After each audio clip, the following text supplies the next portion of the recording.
Ohio State, a very good football team. Michigan comes in for the third year in a row and takes down the Buckeyes 30-24 in the Big House.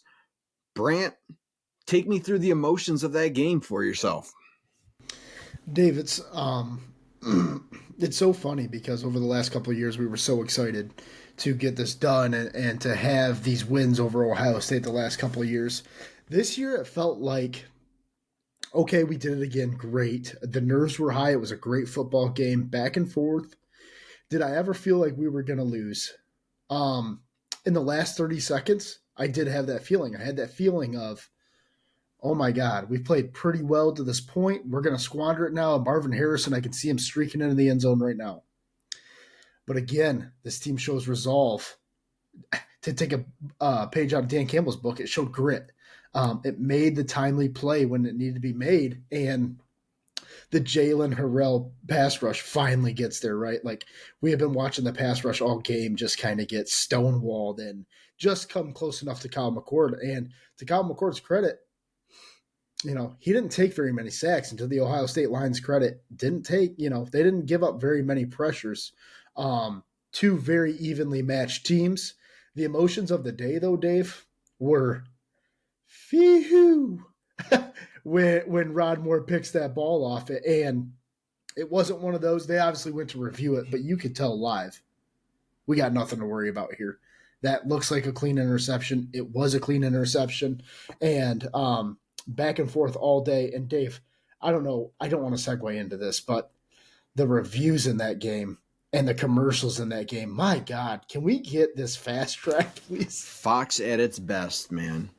At its best. I do have a problem with them reviewing every little thing. And Joel Klatt and Gus Johnson are not helping with this. They're like, I don't know. I get the intrigue. I get, like, come on, like the Roman Wilson thing. Are we serious? Maserati Marv. You're not sick of hearing that yet? If I could hear Gus Johnson say that one more time, I swear. Yeah, and Blake the Great. We get it, Gus. You're going to beat that horse.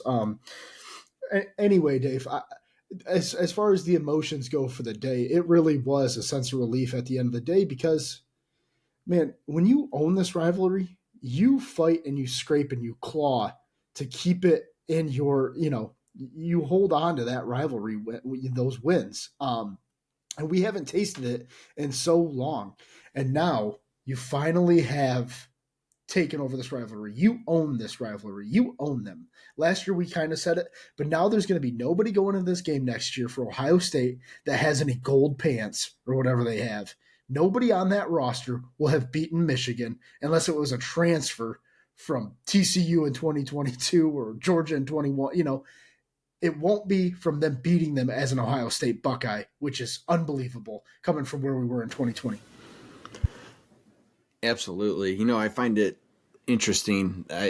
I've heard from or read some stuff from various Ohio State, not just fans, but beat writers and all of that still genuinely believe that Ohio State had the better team and they have more talent. And you know what? This is what I love about Michigan. When you look at the stars, right? The 4 stars, the 5 stars, the Maserati Marvs, and look, I'm not hating on that kid. He is one heck of a receiver. My goodness.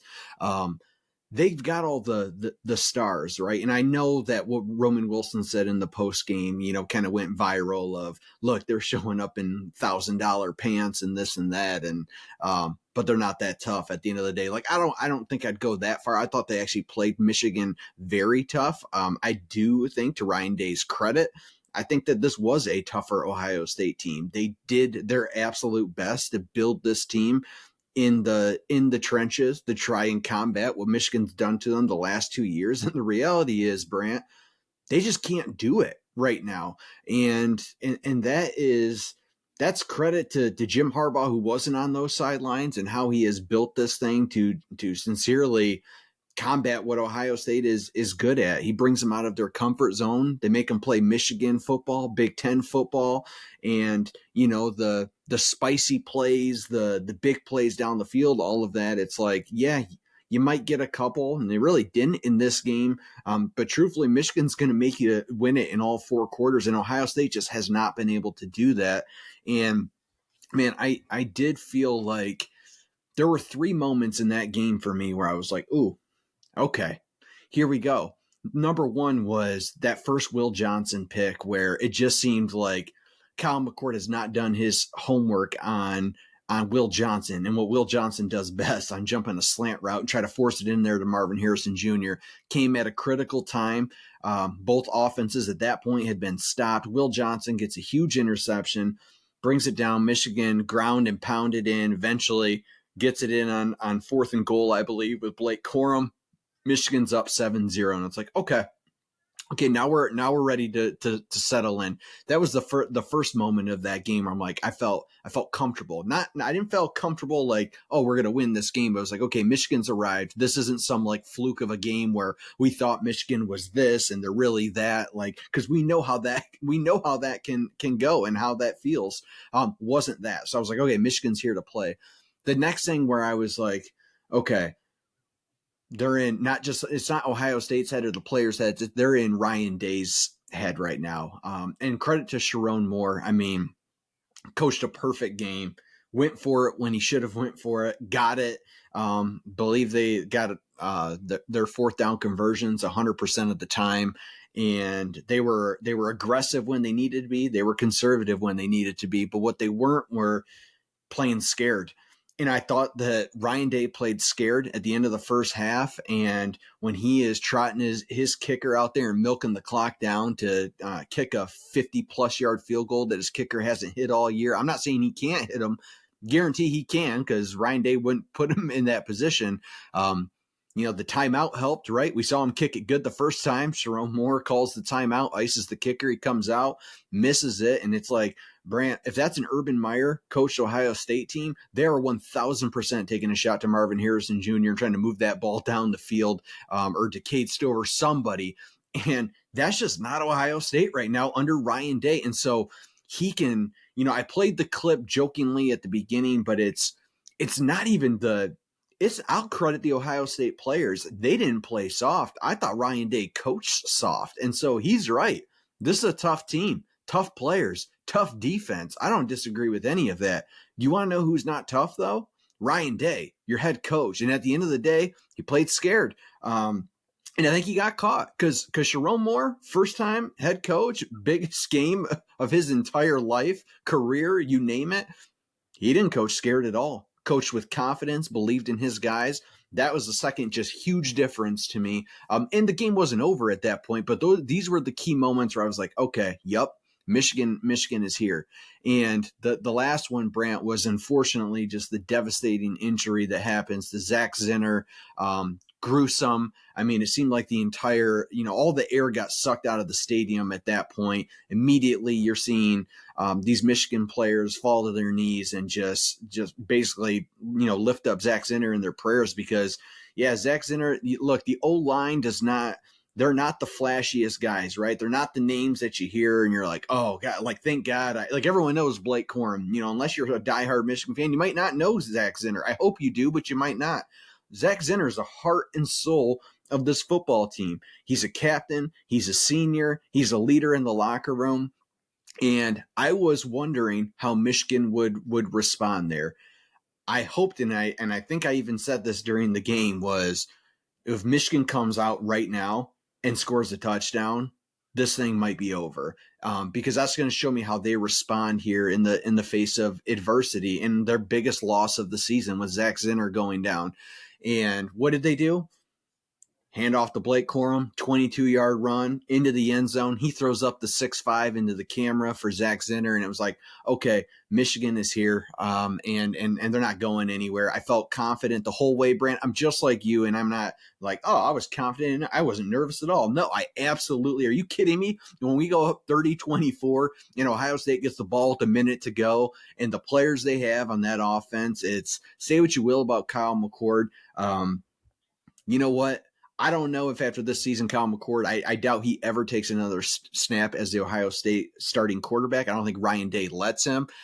But to his credit, he bounced back and got more confident as the game went on. And you were right, Brant. You called it on the podcast. He comes pre-shook. He looked pre-shook early on in the game, but he settled in. And they're marching down the field, and it's just like, I guess play number 4 I'll talk about, and then I'll kind of wrap up here is, Brant, I felt like when Rod Moore makes that game-winning interception, 2016 Michigan, right? We remember that game. That was really the last game. It seemed like Michigan really could have won, should have won. It was the arguable, questionable call on the spot, but whatever. Those teams don't make that play. It's like, I don't know what it is. I mean, I do. It's a culture change. It's a confidence. It's a swagger. It's all of these things that has been built by Jim Harbaugh and this coaching staff over, the last several years.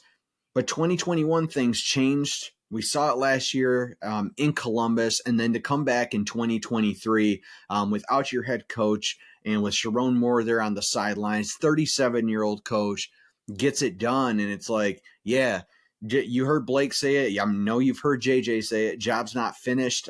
It was right. The talk right away was, Coach Harbaugh, can't wait to have you back, ready to take on Iowa. Like, that is the mindset of this team. And so it's gone from, oh my God, we beat Ohio State. Like, this is just absolutely insane. The season is basically won at this point, to being like, now Michigan expects to beat Ohio State now. And that is how things have changed, how they've shifted. And that's huge for this program. So, man, I cannot say enough about this Michigan team, the emotions of that game. I mean, I woke up the next day feeling like I played at least 3 of those 4 quarters, and I never stepped foot on the field, but it felt that way. It was that game is always so emotionally draining, but to come out on top for a 3rd year in a row, absolutely incredible. Any other thoughts on Michigan, Ohio State here before we talk a little scenarios and upcoming college football weekend with conference championships and all that good stuff? Yeah, I'll just talk quickly about you wanted to talk about Rod Moore and the interception, and I think it just goes a long way into saying, coaches say it all the time, our preparation, our focus, laser focus, all this stuff, but teams that aren't in the right spot at the right time. You know what I mean? Like, Julian Fleming loses the fumble, and there's your chance to win the ball game right in front of you. Obviously, they recover. Now they're still driving. The very next play, Michigan makes that play. So I think it just goes into say, like, they never got defeated. They never felt like, man, Ohio State keeps throwing punches at us. And in the 3rd quarter, Dave, Ohio State out Michigan. And I think that's important because you've already said it. Ohio State was a tough team. That Ryan Day was not wrong. You were correct about that. That defense that we saw on Saturday will be the toughest defense that this Michigan team faces the rest of the season. Iowa will be good, but they're not as good as Ohio State. They don't have the players that Ohio State do. Georgia is very good. Georgia doesn't have the edges that Ohio State has. Ohio State's secondary is actually very good. Denzel Burke had a heck of a game. Igbinosun wasn't even throwing on because guess what? He had everybody locked up. Like, JJ was making plays that weren't there that he made there. And that was the difference in the ball game was JJ versus Kyle McCord. We had a dude. They had a guy that's learning how to play the position in a tough road environment. And I know Ohio State's dunking all over Kyle McCord, and I get it. It's got to be frustrating as heck to get to the end of the season, 11-0, biggest spot, 2 interceptions, can't have it. The first ball you can't throw. I understand that. But back to the focus situation, Dave. They come out, they get the interception, and then, it just feels like this huge weight is lifted, and now these guys are going to talk their smack. And the Roman Wilson thing, I do want to address a little bit. I do want these guys to remember that they got bounced by TCU last year. Like, I get that you're going to run your mouth and you're going to say what you want to say in this moment because that's your rival, and I totally get that. But really, you haven't won a playoff game yet, dude. Like, there are still things in front of you that you have to get done. And I love how level-headed these leaders are. And I think that we can take some solace into knowing, like, JJ for sure knows we haven't done anything yet. Like, this is not what I'm here for. This is not why certain guys came back. Blake Corum, the Zach Sinners of the world. This is not why they walked back in the locker room, was to beat Ohio State. It's a part of it for sure, but the job has really just started. Now this is a different ball game here.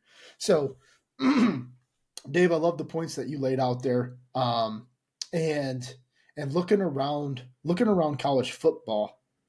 There's so many different styles of teams right now that Ohio State was not what we've seen in the past. I would look at a team like Washington and say that's more what Ohio State's been in the past, just airing it out everywhere. And I know we just got the CFP rankings, and we can go into all that. So I'll just finish up on Michigan just real quick, and I'll just say Ryan Day against Jim Harbaugh. There is clearly a mental advantage that Michigan has right now over the likes of a Ryan Day and that program in general. So I would think whatever happens to Jim Harbaugh at the end of the season, Sherrone Moore is now ready for this job, and it's as quick as an interview of, do you want this job? Okay, cool, it's yours. So hats off to Sherrone Moore, hats off to this team, and really the fans should just be enjoying the hell out of this one because it's been a long time coming, man, and now it finally feels like you own this thing. Absolutely, absolutely. Last thing, promise the last thing I'll say on this, just I was thinking about this as you were talking. The other thing that you just can't credit this coaching staff enough, that Michigan, and they were criticized early on with Jim Harbaugh, and they'd get the 4-star guys, maybe a 5-star guy, maybe you get a Rashawn Gary or Jabril Peppers. But what was Michigan always criticized for during those years? Player development. These guys show up on campus being highly rated guys, and they're good by all means, but they don't take that step, right? And what's Michigan doing to develop guys once they're there and in the system? That lacked for several years. These last 3 years is absolutely different. I mean, these are Michigan guys through and through. These are your 3 and 4-star guys. Maybe 3 stars is an exaggeration, but there's definitely some on this team. But these guys are all getting better. It's credit to Ben Herbert, the strength and conditioning staff, and this is a 365-day-a-year team that just they say it. All teams do it, but something's different in Ann Arbor right now. And Brant, you nailed it right on the head. Michigan fans, you sit back, you enjoy this one.